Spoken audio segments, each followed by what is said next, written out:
The morning I found out what my daughter had been planning, I was doing something I did every single day, standing at the kitchen counter with a cup of coffee, watching the birds at the feeder my wife had hung outside the window 17 years ago. I never took it down after she passed. Some mornings, watching those birds was the only thing that felt entirely right about the world. I was 67 years old, recently retired from 31 years as a civil engineer, and I lived alone in the house where my daughter and my son had grown up. The neighborhood had changed some over the decades. A few of the old families had moved away, young couples had moved in, and the elm tree that used to shade the whole left side of the yard had come down in a storm 2 winters back. But the house itself was exactly what I'd always wanted it to be: paid off, well-maintained, and full of the kind of quiet that only feels peaceful when you've actually earned it. My daughter called that Tuesday morning just after 8. She lived about 40 minutes away with her husband and their 2 kids, and we talked on the phone maybe twice a week. She had always been the more organized one of my 2 children, the one who remembered birthdays, who sent cards, who asked about my doctor appointments. My son lived out in Colorado and called when he could, which was less often than either of us probably wanted, but we understood each other. He was building something out there. I was proud of him. When my daughter called that morning, her voice had that particular brightness to it that I recognized from when she was a teenager, asking for something she wasn't sure I'd say yes to. She told me she and her husband had been thinking. Thanksgiving was coming up in 3 weeks, and instead of everyone going to her mother-in-law's place like last year, she wanted to have it at my house, a real family gathering. Her husband's parents, her brother if he could fly in, the kids, everyone together. She said it would be good for me. She used that phrase twice, good for me, and both times I felt something small and uncomfortable move through my chest, though I couldn't have told you exactly why. I said yes. Of course I said yes. It was Thanksgiving, and I had a dining room that seated 12, and the idea of that table full of people was the kind of thing I still looked forward to more than I usually let on. After we hung up, I finished my coffee and didn't think too much more about it. I had things to do. I had a retired engineer's version of a full calendar, a woodworking project in the garage, a neighborhood infrastructure meeting on Thursday where I fully intended to explain to the city liaison exactly why the drainage design on Kettner Street was going to fail within 5 years. I was sharp. I was healthy. I walked 3 miles every morning before the birds even got going. The idea that I needed anyone to take care of me had simply never entered my mind as a serious possibility. It entered my mind about 10 days before Thanksgiving. I'd driven over to my daughter's house to drop off a box of her grandmother's china that she'd been wanting for years, and that I'd finally gotten around to pulling out of storage. Her husband met me at the door, which I thought was a little odd since he was usually at work on a Wednesday afternoon. He seemed surprised to see me, or maybe surprised that I'd arrived when I said I would. He took the box, thanked me, and then my daughter came around the corner from the hallway looking the same way she'd sounded on the phone, too bright, too prepared. We had coffee. We talked about the kids.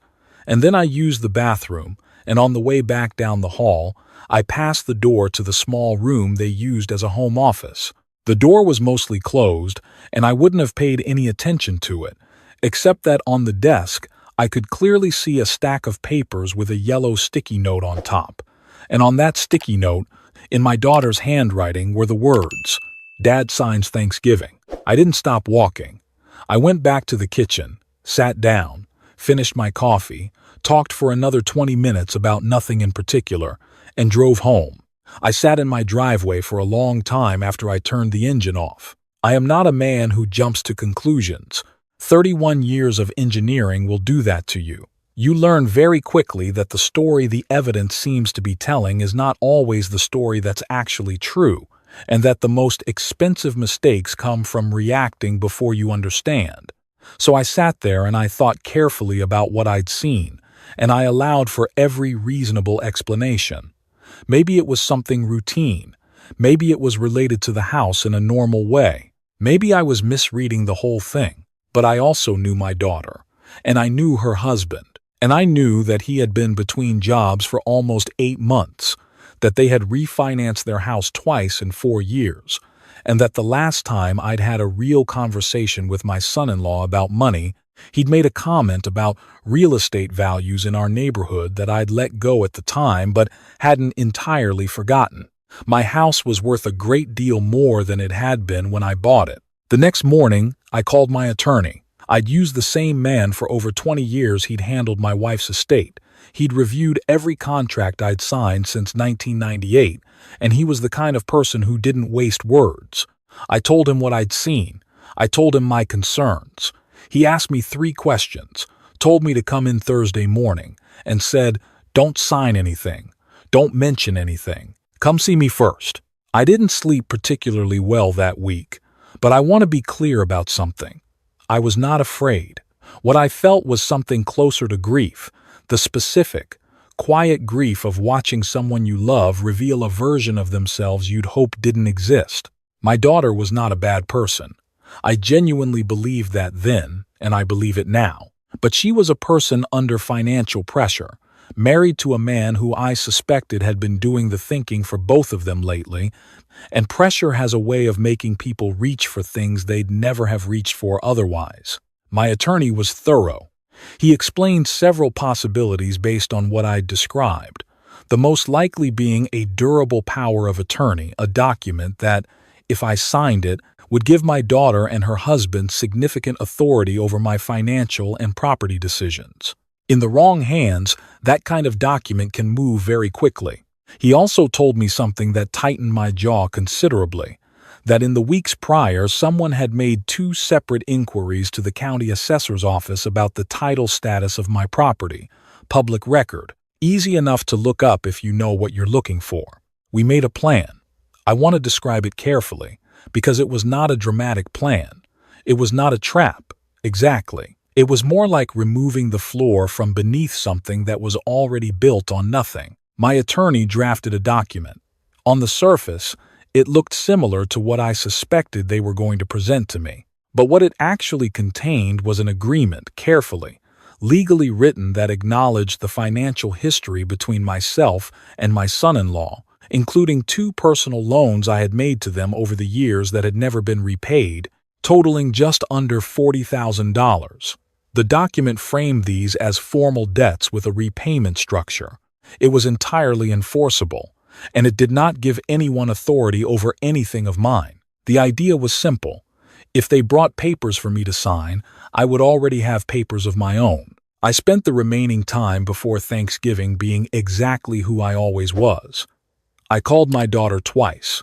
I talked to my grandchildren on the phone. I bought a very good bottle of wine for the occasion, and I drove to the farm stand outside of town for the kind of sweet potatoes that my wife used to make every year. I was not performing normalcy, I was living it, because despite everything, I was still their father. I was still the man of that house, and I had not yet been given a reason to stop loving my daughter. Thanksgiving arrived with the kind of cold, clear morning that makes the whole world look like it was just washed. I'd been up since 5:30.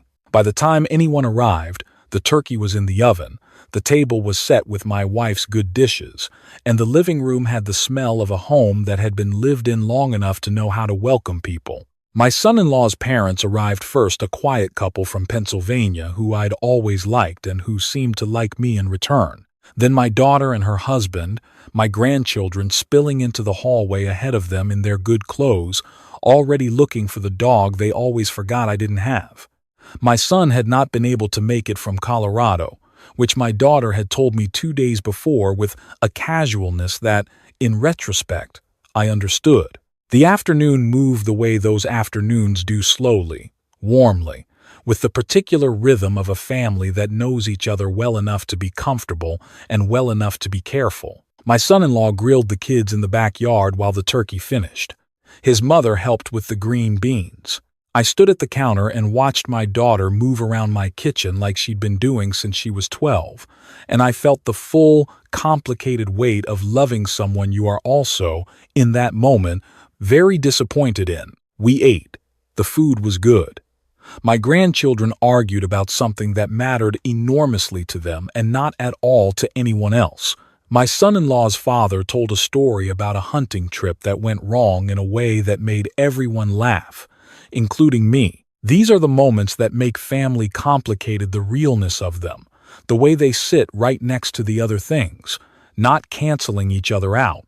After dinner, after the dishes, after the kids had been settled in front of a movie in the other room, my son-in-law's parents said their goodbyes and drove back to Pennsylvania. And then it was just the four of us, my daughter, her husband, and me, sitting in the living room with the remainder of the wine and the particular quiet that follows a large meal. My son-in-law leaned forward in his chair. He had the look of a man who had rehearsed something and was now about to perform it. He talked about how things had been going for them lately, which I already knew from my daughter. He talked about opportunities in real estate that he'd been researching, things that required capital, things that could benefit the whole family. He talked about the future in the way that people do when they mean the immediate present. And then he paused, and my daughter reached into the bag she'd set beside the couch when she arrived, and she took out a folder. She said she and her husband had put something together, a plan for making sure everything was organized, that I was taken care of, that if anything ever happened to me, she paused there, briefly, that things would be handled smoothly. She said she'd had an attorney look at it. She set the folder on the coffee table in front of me. I looked at my daughter for a moment, not at the folder, at her. Her eyes were doing something complicated. There was love in them, genuinely, but there was also the look of someone who has told themselves a story about what they're doing and needs you to confirm it. I said, I appreciate that. I actually had my own attorney put something together recently, something I've been meaning to go over with you. I reached into the side pocket of my jacket and took out my own envelope. My son-in-law's eyes moved to it very quickly. I said the document was something I'd been thinking about for a while, a formalization of some financial things between us, the loans, the repayment structure. I said it was important to me to have everything clear while I was healthy and thinking clearly, since that's when these things ought to be handled. I set it on the table next to their folder. I said, I'd suggest we go through mine first. It's shorter. My daughter picked it up. I watched her face as she read the first page. I watched the color shift slightly around her eyes. She handed it to her husband without speaking. He read it more slowly. He read it twice. The room had gone quiet in a way that felt entirely different from the quiet that had been there 10 minutes before. He looked up at me. He started to say something about the loans being informal, about how the circumstances had been different, about how this wasn't really what tonight was supposed to be about. I said, I know what tonight was supposed to be about. Nobody said anything for a moment. Then my daughter put her face in her hands, not dramatically, quietly, the way people do when they are actually ashamed rather than just caught. And when she looked up, her eyes were wet, and she said, Dad, I'm sorry. She didn't look at her husband when she said it. She looked at me. I'm so sorry. This was wrong. I knew it was wrong. Her husband started to speak, and I held up one hand. I didn't raise my voice. I have never been a man who needs volume to be heard. I said, I'd like to hear from my daughter right now. What she told me, over the next 30 minutes, came out the way these things do, not cleanly, not in order, but eventually fully. The financial situation was worse than I'd understood. Her husband had made some investments that had not performed the way he'd presented them to her. They were behind on the mortgage. He had convinced her that if I signed the power of attorney, they could restructure some things, access equity in my home, and have it repaid before I'd ever really feel it. He had told her I would never find out. She had let herself believe it because she had needed to believe something would work. I sat with all of that for a long time before I spoke. I told my son-in-law that I wanted him to hear me very clearly. What he had planned was not a gray area. It was not a misunderstanding or an overstep or a moment of bad judgment, encouraging my daughter to deceive me, using my home as collateral for his problems without my knowledge. That was a line, and I needed him to understand that I understood exactly where it was. I told him that the document on the table was real and enforceable, and that how we proceeded from here would depend entirely on what he chose to do next. He looked at the table. I told my daughter that I loved her. I told her that was not in question and would not be in question. But I also told her that loving someone did not mean pretending I hadn't seen what I'd seen, and that protecting my family, all of it, including her children, was exactly what I was doing. She nodded. She was crying quietly, and she didn't wipe her face. We talked for a long time after that. Her husband said very little, which was probably the wisest decision he made all evening. Eventually, around 10 o'clock, they gathered their children who had fallen asleep in front of the movie, entirely unbothered by the world, and carried them out to the car. My daughter hugged me at the door for a long time. She didn't say anything. I held on to her and thought about the girl who used to sit on the kitchen counter while her mother cooked, asking questions about everything, never satisfied with a simple answer. I thought about how the people we love are never just one thing, never just the best of themselves or the worst. They are the whole complicated sum of it, and so are we. I closed the door and stood in my hallway alone for a moment, listening to the house settle around me. The weeks that followed were not easy, but they were honest, which is better. My son-in-law contacted a financial advisor not because I told him to, but because he had run out of other options and possibly because something in that conversation had actually landed. My daughter and I talked more in December than we had in the previous 6 months combined. Not always comfortably.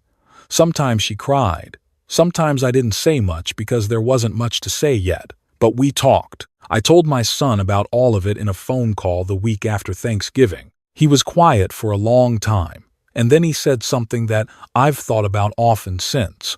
He said, "Dad, how are you actually doing? Not how did it go, not what are you going to do, just how are you doing?" I told him I was all right. I told him I was more than all right. With regard to the loans, the $40,000, my son-in-law and I worked out a repayment plan through my attorney. Not punitive, not meant to bury them, but real and documented and signed by both of us. My daughter thanked me for making it manageable. I told her it wasn't generosity. Exactly. It was just math. They had children to raise. I was not interested in making that harder. By Christmas, things were different but not broken. My daughter brought the kids over, and we baked the same cookies we'd been baking since she was small, and my grandson got flour on the dog that I still don't have.